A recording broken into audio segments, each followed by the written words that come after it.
ഇസ്ലാം പറഞ്ഞ ഒന്നിനെയും നിങ്ങൾക്ക് തെറ്റായി മനസ്സിലാക്കാൻ കഴിയില്ല. പലിശ പാടില്ല എന്ന് ഇസ്ലാം പറഞ്ഞു. ഹറമല്ലാഹു റിബാ ഹറമ റിബാ അഹല്ലല്ലാഹുൽ ബൈഅ വഹറമ റിബാ. പലിശ പാടില്ല. പലിശ ഇല്ലെങ്കിൽ പിന്നെ എങ്ങനെയാണ് പണമുണ്ടാക്കുക?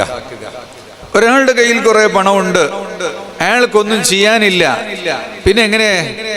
അപ്പൊ ആളുകൾക്കൊക്കെ കൊടുത്താൽ അവരെന്തെങ്കിലുമൊക്കെ അധ്വാനിച്ചുണ്ടാക്കും, അവർക്ക് കിട്ടുന്ന ലാഭത്തുനിന്നൊരു വിഹിതം കൊണ്ടുവരും, അപ്പൊ ഇയാൾക്ക് പണമുണ്ടാകും. എന്താണ് അതിൽ തെറ്റുള്ളത് എന്ന് ചിലപ്പോൾ ചിന്തിച്ചു പോകും.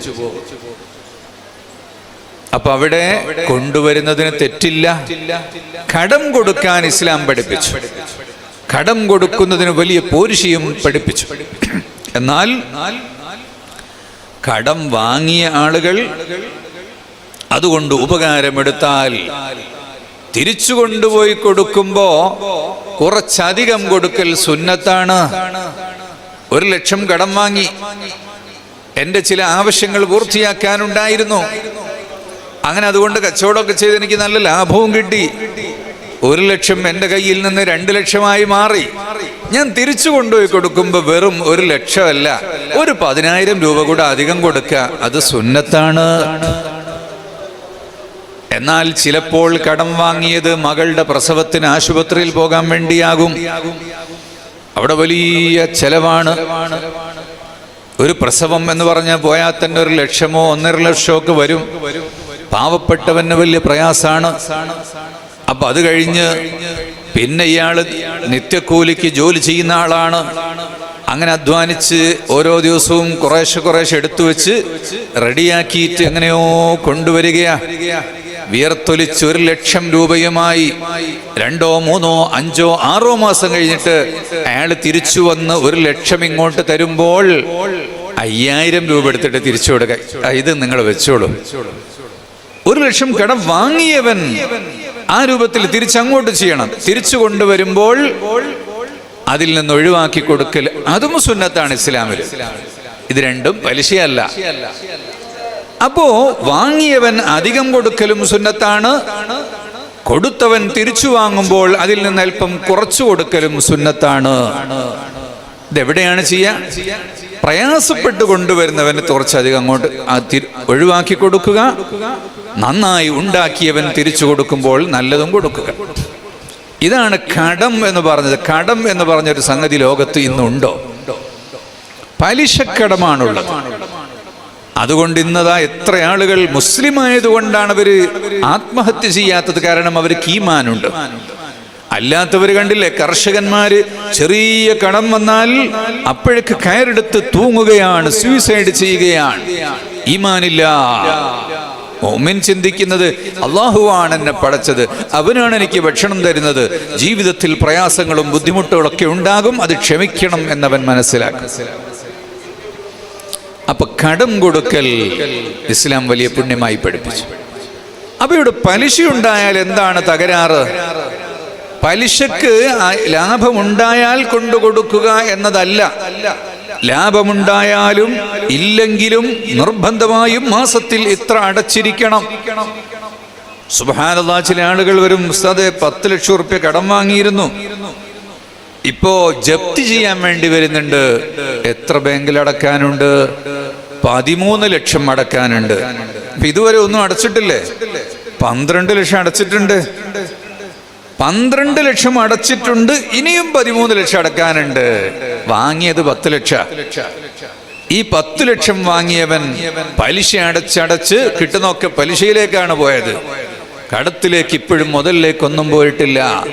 അപ്പൊ 25 ലക്ഷം. അങ്ങനെ പ്രയാസപ്പെടുന്ന അവസ്ഥയിലേക്ക് മുഅ്മിനെ തള്ളിവിടുന്നത് ആരാണ്? ഇസ്ലാം പഠിപ്പിച്ച രീതി എങ്ങാനും ഇവിടെ നടപ്പിലാക്കുകയാണെങ്കിൽ അതുണ്ടാകില്ല. ഓരോ മഹല്ലത്തിലെയും അവിടുത്തെ സമ്പന്നന്മാരായ ആളുകൾ, അവിടുത്തെ പാവപ്പെട്ട ആളുകൾക്ക് ആവശ്യമുണ്ടാകുമ്പോൾ അതിന്റെ പണം കൊടുക്കണം എന്നത് ഇസ്ലാമിന്റെ നിയമം ആണ്. മയാസിറുൽ മുസ്ലിമീൻ, മുസ്ലിമീങ്ങളിൽ നിന്ന് കഴിവുള്ള ആളുകൾ അവന്റെ നാട്ടിലുള്ള ആളുകൾക്ക് സക്കാത്ത് കൊടുക്കുന്നതല്ല. സക്കാത്ത് കൊടുത്തു, അതിനു പുറമെ സ്വതക്കകൾ കൊടുക്കണം. സ്വതക്ക ഐച്ഛിക ദാനമാണ്, ഇഷ്ടമുണ്ടെങ്കിൽ അത്ര കൊടുക്കുന്നതാണ്. എന്നാൽ നിർബന്ധമായും കൊടുക്കേണ്ടത് തന്നെയാണ്. ആ നാട്ടിൽ ഒരാളുടെ കിഡ്നി നഷ്ടപ്പെട്ടു, അതിന്റെ ചികിത്സ നടത്താൻ 15 ലക്ഷം രൂപ വേണമെങ്കിൽ അത്രയും ക്യാഷുള്ള ഒരു മുതലാളി ഉണ്ടെങ്കിൽ അദ്ദേഹം 15 ലക്ഷവും കൊടുക്കണം.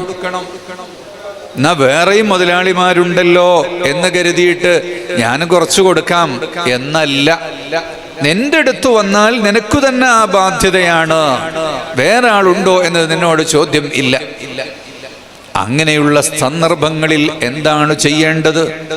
മഹല്ലു ജമാഅത്തുകളും കമ്മിറ്റികളും നാട്ടിലുള്ള ജനങ്ങളുടെ പ്രശ്നങ്ങൾ അറിയുകയും അത് എല്ലാവരോടും പറഞ്ഞ് എല്ലാവരും കുറേശ്ശെ ചേർത്ത് കൊടുക്കുമ്പോൾ ആളുകൾക്ക് ഭാരമാകില്ല, പ്രശ്നങ്ങൾ തീരും.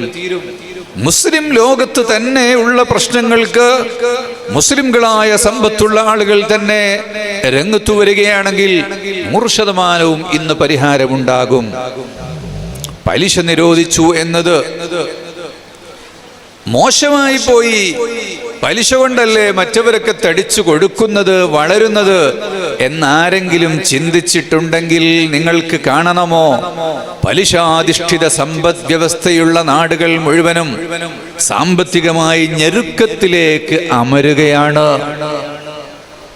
ഇസ്ലാമിക രാജ്യങ്ങളിൽ ഇസ്ലാമിക് ബാങ്കിംഗ് തുടങ്ങിയപ്പോ വീടുകളിൽ കറൻസികൾ മാത്രം ഉപയോഗിച്ച ആളുകളുടെ പണം ബാങ്കിലേക്ക് വന്നു. ഇസ്ലാമിക രീതിയിൽ അതിനെ കൈകാര്യം ചെയ്തു, വലിയ ലാഭമുണ്ടായി. അത് കണ്ടിട്ടല്ലേ അമേരിക്കക്കാരനും ബ്രിട്ടീഷുകാരനും ക്രിസ്ത്യാനികളും യഹൂദികളും മറ്റുമെല്ലാം ഇസ്ലാമിക് ബാങ്കിങ്ങുകൾ അവരുടെ കച്ചവട സ്ഥാപനങ്ങളിൽ തുടങ്ങുന്നത്. ഇസ്ലാം വെച്ചിട്ടുള്ള ഹലാലും ഹറാമും, ഇത് തിന്നാൻ പറ്റൂല, മറ്റത് കുടിക്കാൻ പറ്റൂല, എന്തൊരു കഷ്ടമാണ് എന്ന് പറയുന്ന ആളുകളില്ലേ. മദ്യപിച്ചാൽ എന്തൊരു സുഖമാണ്, എന്തൊരാശ്വാസമാണ് എന്നൊക്കെ ചില ആളുകൾ ചിന്തിക്കാറുണ്ട്. കള്ളു കുടിച്ചവന് മുഴുവനും അവന്റെ ലിവർ തകരാറായിട്ട് മരിക്കുകയാണ്, അവന്റെ സമ്പത്ത് നശിച്ചുകൊണ്ടിരിക്കുകയാണ്. ബുദ്ധി നഷ്ടപ്പെട്ടുകൊണ്ടവൻ ആളുകളെ കൊല ചെയ്യുകയും കൊള്ളയടിക്കുകയും വൃത്തികേടുകൾ കാണിക്കുകയുമാണ്. ഉമ്മുൽ ഖബായിസ്, എല്ലാ തെറ്റുകുറ്റങ്ങളുടെയും കാരണം, അതിൻ്റെയൊക്കെ താക്കോല് മദ്യമാണ്. അതുകൊണ്ട് മദ്യപാനമാണ്, അത് നിരോധിക്കപ്പെട്ടാൽ ഈ നാട് മുഴുവനും രക്ഷപ്പെടും. ആരംഭ റസൂലുള്ളാഹി സ്വല്ലല്ലാഹു അലൈഹി വസല്ലമ തങ്ങൾ അള്ളാഹുവിൻ്റെ ആജ്ഞയനുസരിച്ച് മക്കയിലും അവിടുന്ന് മദീനയിലും അങ്ങനെ അല്പാൽപമായി മദ്യം നിരോധിച്ച് ആദ്യം നിസ്കാരത്തിന് വരുമ്പോൾ മദ്യപിക്കരുതെന്ന് പറഞ്ഞു. പിന്നീട് അല്പാൽപമായി അങ്ങനെ നിരോധിച്ച് അവസാനം ഒട്ടും പാടില്ല. ഇന്നമൽ ഖംറു വൽ മൈസിറു വൽ അൻസാബു വൽ അസ്ലാമു റിജ്സും മിൻ അമലി ശൈത്താൻ ഫജ്തനിബൂഹ്. ഇത് പിശാചിന്റെ മാർഗമാണ്, അത് പൂർണ്ണമായും ഒഴിവാക്കണം എന്ന് പറഞ്ഞപ്പോൾ മുഴുവൻ കള്ള് കച്ചവടക്കാരും അവരുടെ വീപ്പകൾ മുഴുവനും തട്ടിമറിച്ച് റോട്ടിലൂടെ ഒഴുക്കിയപ്പോ റോഡരികിലെ ഓടകളിലൂടെ ആഴ്ചകളോളം കള്ളുകൾ ഒഴുകി നടന്നു എന്നല്ലേ പറയുന്നത്. ആ മദ്യത്തെ നമ്മുടെ രാജ്യത്തിനും അത് ശാപമാണ്, ആപത്താണ്. മയക്കുമരുന്നും മദ്യവും ഒരേ ഗണത്തിൽ തന്നെ കാണേണ്ടതാണ്. ഇന്ത്യ രാജ്യത്തിന്റെ ഭരണഘടനയിൽ എഴുതി ചേർക്കപ്പെട്ടിട്ടുണ്ട്. രാഷ്ട്രശില്പിയായ ഗാന്ധിജിയുടെ സങ്കല്പം ഇന്ത്യ ഒരു മദ്യരഹിത രാജ്യമാകണം എന്നതായിരുന്നു. ഭരണഘടനയിലെ ഡയറക്റ്റീവ് പ്രിൻസിപ്പിളിൽ പറഞ്ഞിട്ടുണ്ട് ഒരു മദ്യവിമുക്ത രാജ്യമാകണം എന്ന്. അതിനുവേണ്ടിയുള്ള യാതൊരു പ്രവർത്തനങ്ങളും നടക്കുന്നില്ല. ആർക്കും വേണ്ടാത്ത വിഷയങ്ങൾ നടപ്പിലാക്കാൻ വല്ലാത്ത താല്പര്യവുമാണ്. സുബ്ഹാനല്ലാഹ്, ഇസ്ലാം മനുഷ്യന്റെ ജീവിതത്തിന് കൊടുത്ത പദ്ധതികൾ, അവൻ ഇസ്ലാം ഹലാലാക്കി കൊടുത്ത ഭക്ഷണങ്ങൾ, ഇസ്ലാം ഹലാലാക്കി കൊടുത്ത വസ്ത്രങ്ങൾ, എന്ത് പരിശോധിച്ചാലും ഭൗതിക ജീവിതത്തിന്റെ ഏറ്റവും സുഖമുള്ളതായിട്ട് നമുക്ക് കാണാൻ സാധിക്കുകയുള്ളൂ. കച്ചവടക്കാരന് പണമുണ്ടാക്കണം. അഹല്ലല്ലാഹുൽ ബൈഅ, കച്ചവടം അല്ലാഹു തആല ഹലാലാക്കിയിട്ടുണ്ട്. പലിശ പാടില്ല എന്ന് പറയുമ്പോൾ അതിനു മുമ്പ് തന്നെ അല്ലാഹു തആല പറയുന്നു കച്ചവടം ഹലാലാക്കിയിട്ടുണ്ട്. അപ്പൊ കച്ചവടം ചെയ്ത് പണമുണ്ടാക്കാം. എത്രയുണ്ടാക്കാം? എത്രയും ഉണ്ടാക്കാം. എത്ര കോടിയും കോടാനുകോടിയും ഉണ്ടാക്കാം. അതിനൊരു തടസ്സവും ഇല്ല. എന്തിനാണ് ഉണ്ടാക്കുന്നത്? അതൊരാൾക്ക് ജീവിക്കാൻ വേണ്ടിയല്ല, ഒരാൾക്കോ അദ്ദേഹത്തിന്റെ കുടുംബത്തിനോ മാത്രം ആസ്വദിക്കാൻ വേണ്ടിയും അല്ല. മറിച്ച് മനുഷ്യൻ കച്ചവടം ഇങ്ങനെ വികസിപ്പിക്കുമ്പോൾ അത് കച്ചവടത്തിന് അല്ലാഹു തആല തെരഞ്ഞെടുത്ത ആളുകൾ ഉണ്ടാകും. അവർക്കേ കച്ചവടം ചെയ്യാൻ കഴിയൂ. അല്ലാത്തവൻ കച്ചവടം ചെയ്താൽ വിജയിക്കുകയില്ല.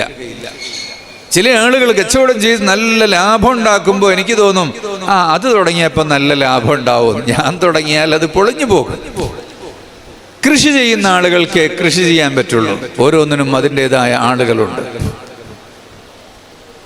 അങ്ങനെയായിരുന്നു പഴയ കാലത്ത് നമ്മുടെ നാടുകളിൽ. ആശാരി കുടുംബം ആശാരിപ്പണി തന്നെ ചെയ്യും, കൊല്ലന്മാർ കൊല്ലപ്പണി ചെയ്യും, കർഷകർ കൃഷി ചെയ്യും, വ്യവസായികൾ വ്യവസായം ചെയ്യും. അതാണ് ശരിയായ രീതി. അത് മാറി എല്ലാവരും അങ്ങോട്ടും ഇങ്ങോട്ടും കടന്നപ്പോൾ എല്ലാറ്റിലും നാശമുണ്ടായി. എന്നാൽ കച്ചവടക്കാരൻ കച്ചവടം ചെയ്യുമ്പോൾ സൂക്ഷിക്കേണ്ട ഒരുപാട് കാര്യങ്ങളുണ്ട്. ഇതൊക്കെ സൂക്ഷിച്ചുകൊണ്ട് കച്ചവടം ചെയ്താൽ പിന്നെ ലാഭമുണ്ടാകുമോ എന്ന് ചില ആളുകൾ ചിന്തിക്കും.